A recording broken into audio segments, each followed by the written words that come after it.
ஆனஸ்ட்டாக ஒரு விஷயம் சொல்கிறேன். இந்த எபிசோடுக்கு ப்ரிப்பேர் பண்ணும்போதும் சரி, இதோ இப்போ ரெக்கார்ட் பண்ணும்போதும் சரி, என்னுடைய மனசில் இருக்கிற ஒரு முகம் அப்படிங்கிறது ஏகேயோடது, அஜித்குமார். ஆக்டராக அவரை பல பேருக்கு பிடிக்கும், இன்னைக்கு ரேசராக அவரை பல பேருக்கு பிடிக்கும். எல்லாத்தையும் தாண்டி அவரை ஒரு மனிதராக பலருக்கும் பலருக்கும் பலருக்கும் பிடிக்கும். இந்த எபிசோடுக்கான பெரிய இன்ஸ்பிரேஷனாக இருந்ததுக்கு அஜித்குமாருக்கு ரொம்ப நன்றி. நம்மளை சுற்றி முற்றி பார்க்கும் பொழுது நம்ம லைஃப்பையும் இன்னொருத்தருடைய லைஃப்பையும் நேச்சுரலாக கம்பேர் பண்ணுற ஒரு டெண்டன்சி நமக்குள்ளே வந்துடும். எல்லாருக்கும் வாழ்க்கை நல்லா போயிட்டுருக்கு, நாம தான் தேங்கிட்டோம் அப்படிங்கிற எண்ணம் வரும். மற்றவங்களுக்காக இந்த உலகமே சேர்ந்து வேலை செய்கிற மாதிரி, அவங்கள சுற்றி நிறைய சப்போர்ட் இருக்கிற மாதிரி நமக்கு தோணும். யூஸ்வலாக நீங்கள் ஒரு ப்ரமோஷனுக்காக எதிர்பார்த்துட்ருக்கீங்க, இல்லாட்டி ஒரு பெரிய கரியர் பிரேக்குக்காக காத்துட்ருக்கீங்க, நீங்கள் ஒரு ஆர்டிஸ்டாக இருக்கீங்க, ஷைன் ஆகணும்னு நினைக்கிறீங்க அப்படின்லாம் பார்க்கும்பொழுது உங்கள் கூட இருக்கிறவங்க, அவங்களுக்கு இருக்கிற கனெக்ஷன்ஸால், அவங்க அப்பா அம்மாவுக்கு இருக்கிற ஒரு இன்ஃப்ளூயன்ஸால், இல்லாட்டி அவங்களோட ஃபேமிலிக்கு இல்லை ஃப்ரெண்ட்ஸ்க்கு இருக்கிற கனெக்ஷன்ஸால், அந்த நெட்வொர்க்கிங் மூலமாகவே நிறைய வாய்ப்புகளில் நேச்சுரலாக போய் லேண்ட் ஆவாங்க. நெப்பட்டிசம் கூட இதில் வரும்னு சொல்லலாம். பட் எந்த சப்போர்ட்டுமே இல்லை, நம்ம திறமை, நம்ம கடின உழைப்பு, இதை மட்டும்தான் நம்பணும் அப்படின்னும் பொழுது நாம் எப்படி நம்மளை ஒரு ஸ்ட்ராங்கான பர்சனாலிட்டியாக மாற்றிக்கிறது அப்படிங்கிறத பற்றி இன்றைக்கி எபிசோடில் நம்ம பேச போகிறோம்.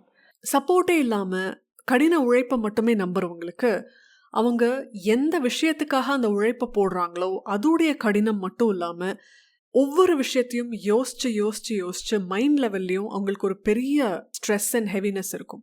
ஸோ அப்படிப்பட்ட ஒரு சப்போர்ட் இல்லாத இண்டிவிஜுவல் லைஃப்பில் எப்படி சக்ஸஸ்ஃபுல் ஆகலாம் அப்படிங்கிறத பற்றி இன்றைக்கி நம்ம பேசணும் அப்படின்னு எனக்கு தோணுச்சு. வணக்கம், நான் வினிதா. இது மனமே நலமா பாட்காஸ்ட். மனமே நலமா.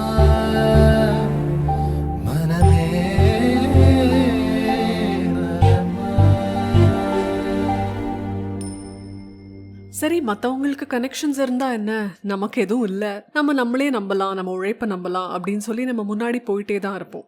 ஆனால் என்னவோ அந்த போக்கு அப்படிங்கிறது மெதுவாக ஆம வேகத்தில் போகிற மாதிரி தான் நமக்கு தோணும். மற்றவங்க எல்லாம் ரொம்ப வேகமாக போயிட்டு இருக்கும் பொழுது நம்ம மட்டும் ரொம்ப ஸ்லோவாக போகிறோமோ, ஒருவேளை நம்ம நினைக்கிற இடத்த நம்மளால் அச்சீவ் பண்ணவே முடியாதோ, சப்போர்ட் இருந்தால் தான் இந்த உலகத்தில் சர்வைவே ஆக முடியுமா அப்படின்னு சொல்லி 1000 கேள்விகள் நமக்கு ஒரு அமைதியான வலியை கொடுத்துக்கிட்டே தான் இருக்கும். அந்த வலி நிஜமாவே அட்ரஸ் பண்ண வேண்டிய ஒரு விஷயம். சப்போர்ட் அப்படிங்கிறத பொறுத்த வரைக்கும் ரொம்ப பேசிக்கான ஒரு விஷயத்துலேருந்து ஆரம்பிக்கலாம். நம்ம ஸ்கூல் படிக்கும் பொழுது நமக்கு ஒரு சப்ஜெக்ட் ரொம்ப கஷ்டமாக இருக்குது. ஆக்சுவலாக கிளாஸில் இருக்கிற எல்லாருக்குமே அது கஷ்டமான சப்ஜெக்ட். அண்ட் அந்த சப்ஜெக்டில் மார்க் எடுத்தால் தான் நம்ம டோட்டல் அப்படிங்கிறது ரொம்ப நல்லாவே இருக்கும். அப்போது நம்ம ப்ரெஷர் அதில் இருக்கும் பொழுது நிறைய பேர் சப்போர்ட் சிஸ்டமை டக்குன்னு உருவாக்கிப்பாங்க, இல்லாட்டி நேச்சுரலாக அவங்களுக்கு அது இருக்கும். உதாரணத்துக்கு நம்ம ஒரு புது லாங்குவேஜ் படிக்கணும் அப்படின்னு வருது அப்படின்பொழுது சில பேர் அந்த லாங்குவேஜ்க்கான டியூஷனை எடுக்கிறதுக்கு அஃபோர்டபிலிட்டி இருக்கிறவங்களா இருப்பாங்க. இல்லாட்டி சில பேருக்கு அந்த லாங்குவேஜ் படித்தவங்க அவங்க வீட்டிலே இருக்கவங்களா இருப்பாங்க. ஜென்ரலாக ஃப்ரெண்ட்ஸ் கிட்ட அந்த லாங்குவேஜ் பற்றி நீங்கள் பிரேக் டைமில் பேசி பாருங்கள். எங்கள் அக்கா இருக்காங்க, அவங்க இந்த எக்ஸாம்லாம் பாஸ் பண்ணியிருக்காங்க, அவங்க எனக்கு நல்லா சொல்லி தருவாங்க அப்படின்னு யாராவது சொல்லும் பொழுது நமக்கு லேசாக உள்ள ஒரு வலி வரும். நம்ம வீட்டில் அப்படி யாரும் இல்லாமல் போயிட்டாங்களே அப்படின்னு நமக்கு தோணும். சில பேரை பார்த்தீங்கன்னா, நான் அந்த மிஸ்கிட்ட டியூஷன் போகிறேன், நான் அந்த அகாடமியில் போய் டியூஷன் சேர்ந்துட்டேன் அப்படின்னு அவங்க சொல்லும் பொழுது டியூஷனுக்குன்னு இப்போ வீட்டில் காசு கேட்டால் அப்படின்னும் நமக்கு ஒரு தயக்கம் இருக்கும்.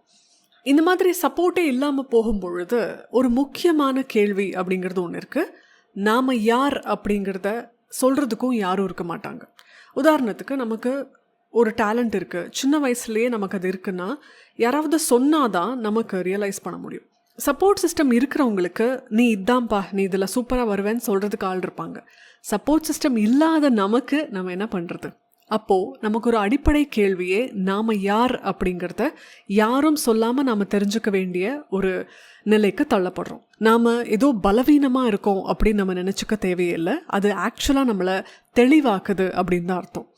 நம்ம ஒரு பாதையில் நடந்து போயிட்டுருக்கோம், ஏகப்பட்ட கூட்டம் அந்த பாதையில் இருக்குது அப்படின்னும் பொழுது அந்த பாதை எங்கே போய் ரைட்டோ லெஃப்டோ திரும்புது, இல்லாட்டி அந்த பாதை எங்கே போய் மெயின் ரோடை ஜாயின் பண்ணுது அப்படிங்கிறத நம்ம இங்கேருந்து பார்க்க முடியாது.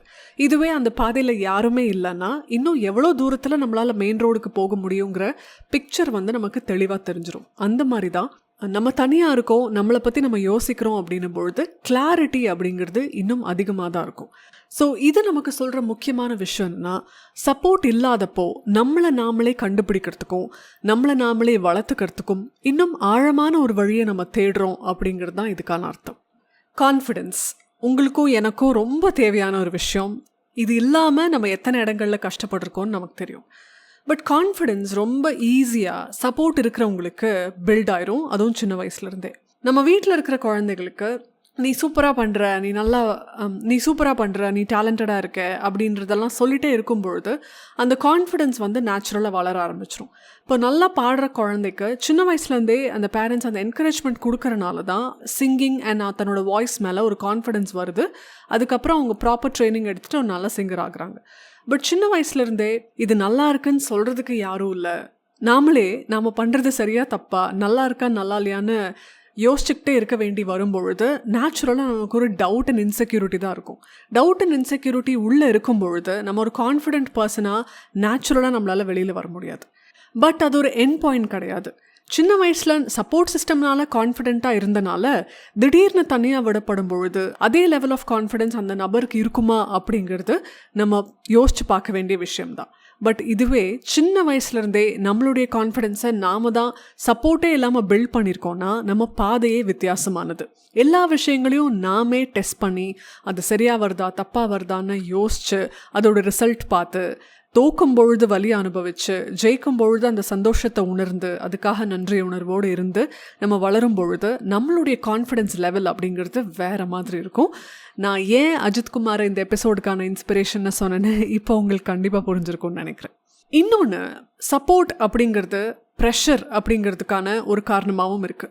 யூஸ்வலாக நமக்கு சப்போர்ட் ஜாஸ்தி இருக்குது அப்படின்னா நம்ம ஜெயிக்கணும் அப்படின்னு தான் நம்மளை சுற்றி எல்லாருமே சப்போர்ட் பண்ணுறாங்க. பட் அதே சப்போர்ட் அப்படிங்கிறது அந்த டீமுக்கு ஒரு ப்ரெஷரும் பில்ட் ஆகுது. எஸ்பெஷலி ஃபைனல்ஸில் இல்லாட்டி பெரிய முக்கியமான மேட்சஸ்லாம் விளையாடும் பொழுது நாம தான் ஜெயிக்கிறோம் அப்படின்னு என்டையர் ஸ்டேடியமும் நம்மக்கிட்ட எதிர்பார்க்கும் பொழுது அந்த எதிர்பார்ப்பே ஒரு பெரிய ப்ரெஷர் ஆகிடுது. பட் இதுவே நமக்கு சப்போர்ட் சிஸ்டம் எதுவுமே இல்லை அப்படின்னும் பொழுது ப்ரெஷரும் ஆக்சுவலாக கம்மி. நாம் எடுக்கிற ஒவ்வொரு முடிவும் சரி, நம்ம அதனால் தோக்கிறதா இருந்தாலும் சரி, நமக்கு ஏற்படுற சந்தேகமாக இருந்தாலும் சரி, இதெல்லாம் நம்மளை ஷேப் பண்ணுமே தவிர நம்மளை ஒரு பெரிய வீக் ஜோனுக்கெல்லாம் கூட்டிகிட்டு போகாது. அண்ட் சப்போர்ட்டுக்கு யாரும் இல்லை அப்படின்னும் பொழுது நேச்சுரலாக அங்கே ஒரு சைலன்ஸும் இருக்குது. ஸோ நாய்ஸ் வந்து கம்மியாகுது. அப்படி நம்ம சைலன்ஸில் யோசிக்கும் பொழுது நமக்கு ஒரு கேள்வி வரும், நாம் வாழ்க்கையில் என்னவா ஆகணும் அப்படிங்கிறது.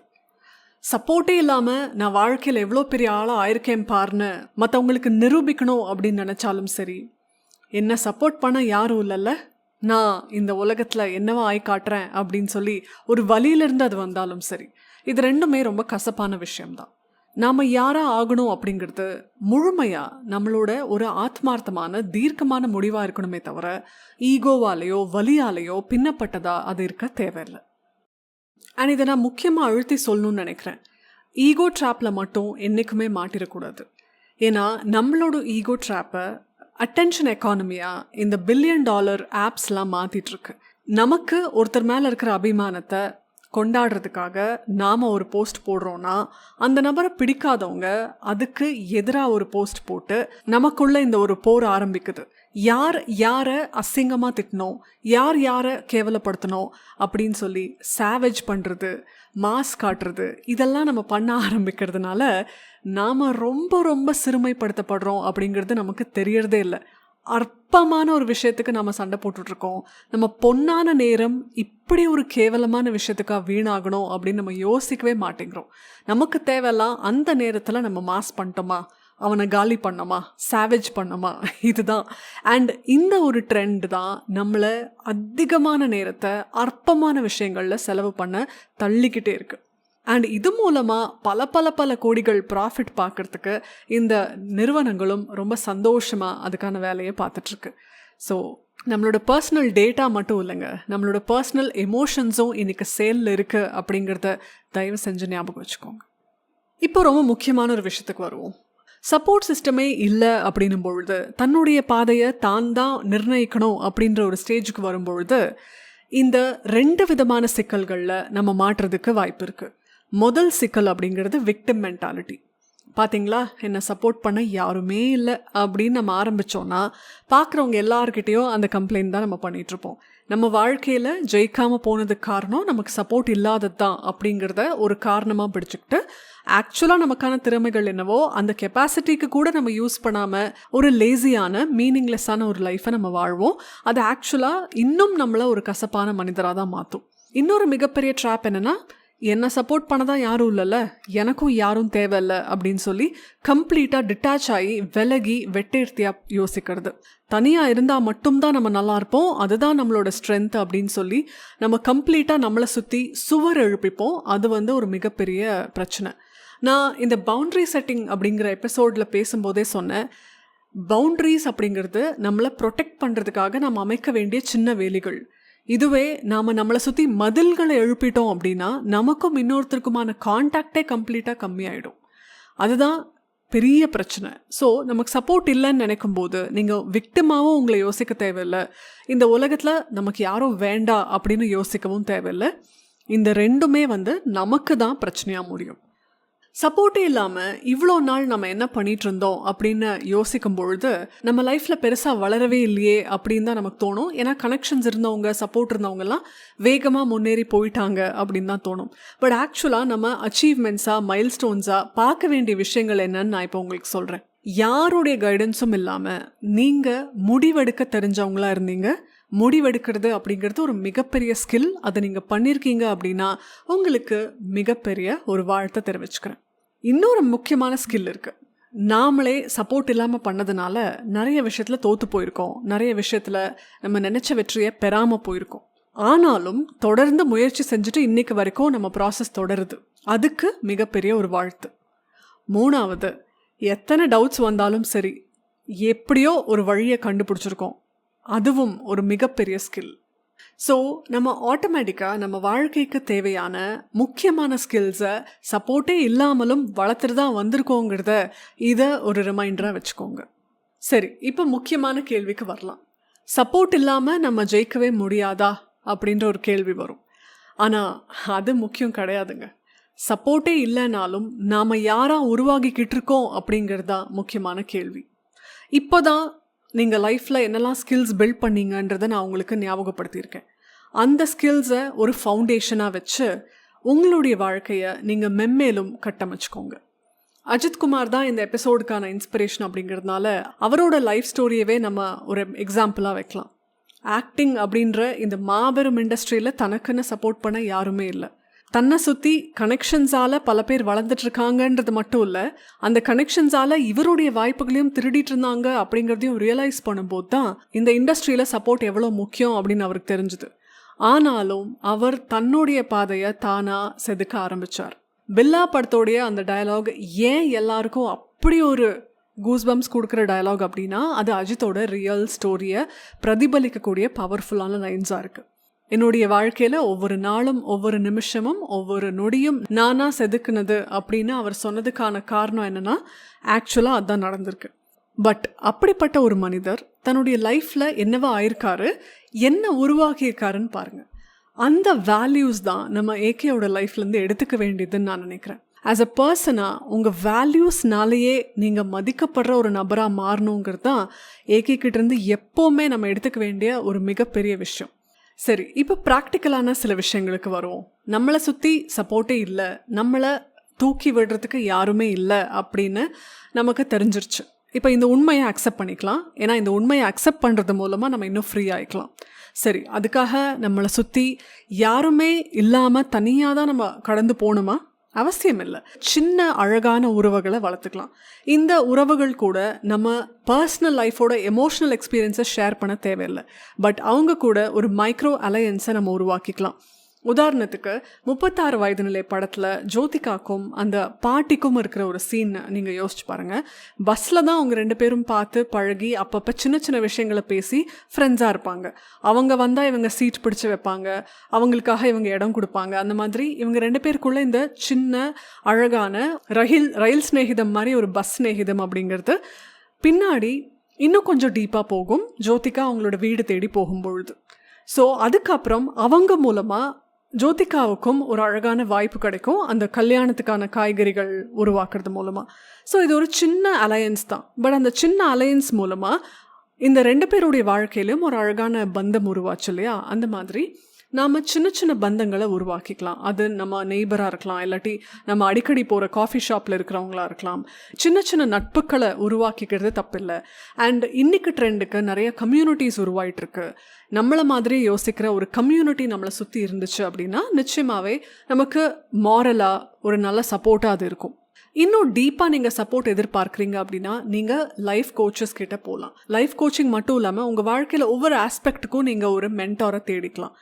எவ்வளோ பெரிய பிஸ்னஸ் லீடராக இருந்தாலும் அவங்களோட லைஃப்பில் மென்மேலும் வளர்கிறதுக்கு ஒரு மென்டாரை தேர்ந்தெடுத்து தான் போயிட்டுருக்காங்க.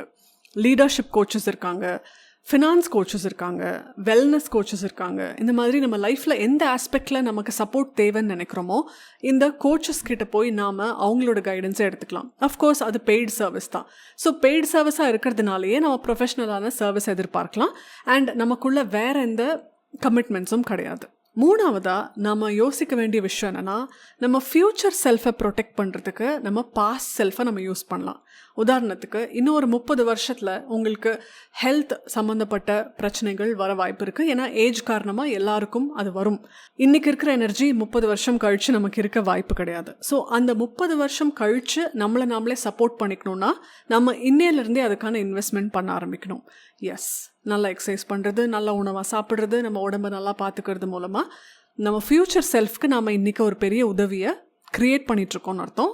நாமளே நமக்கான சப்போர்ட்டாக மாறுறோன்னு அர்த்தம். இதே ஃபினான்ஸ் லெவல்லையும் யோசிச்சு பாருங்கள். உங்கள் ஃப்யூச்சரில் யாரையும் சார்ந்து இருக்க வேண்டிய கட்டாயம் இல்லாமல் இருக்கிறதுக்கு சேவிங்ஸை இன்றைக்கே உருவாக்க ஆரம்பிங்க. ஸோ இந்த மாதிரி லைஃப்பில் ஒவ்வொரு விஷயத்துக்கும் சப்போர்ட் இருந்தே ஆகணுன்ற கட்டாயம் கிடையாது. பட் சப்போர்ட் இல்லாதவங்க யாருமே வாழ்க்கையில் ஜெயிக்க முடியாது அப்படிங்கிறது தான் பெரிய மித். அந்த மித்லேருந்து வெளியில் வாங்க. சப்போர்ட்டே இல்லைனாலும் உங்களை நீங்கள் செதுக்கிக்க முடியும். இந்த எபிசோடோட இன்ஸ்பிரேஷன் ஏகே அதுக்கான பெரிய உதாரணம். ஸோ இன்றைக்கான எபிசோடு உங்களுக்கு எவ்வளோ என்கரேஜிங்காக இருந்ததுன்னு தெரில, பட் எனக்கு ரொம்ப ரொம்ப என்கரேஜிங்காக இருந்தது.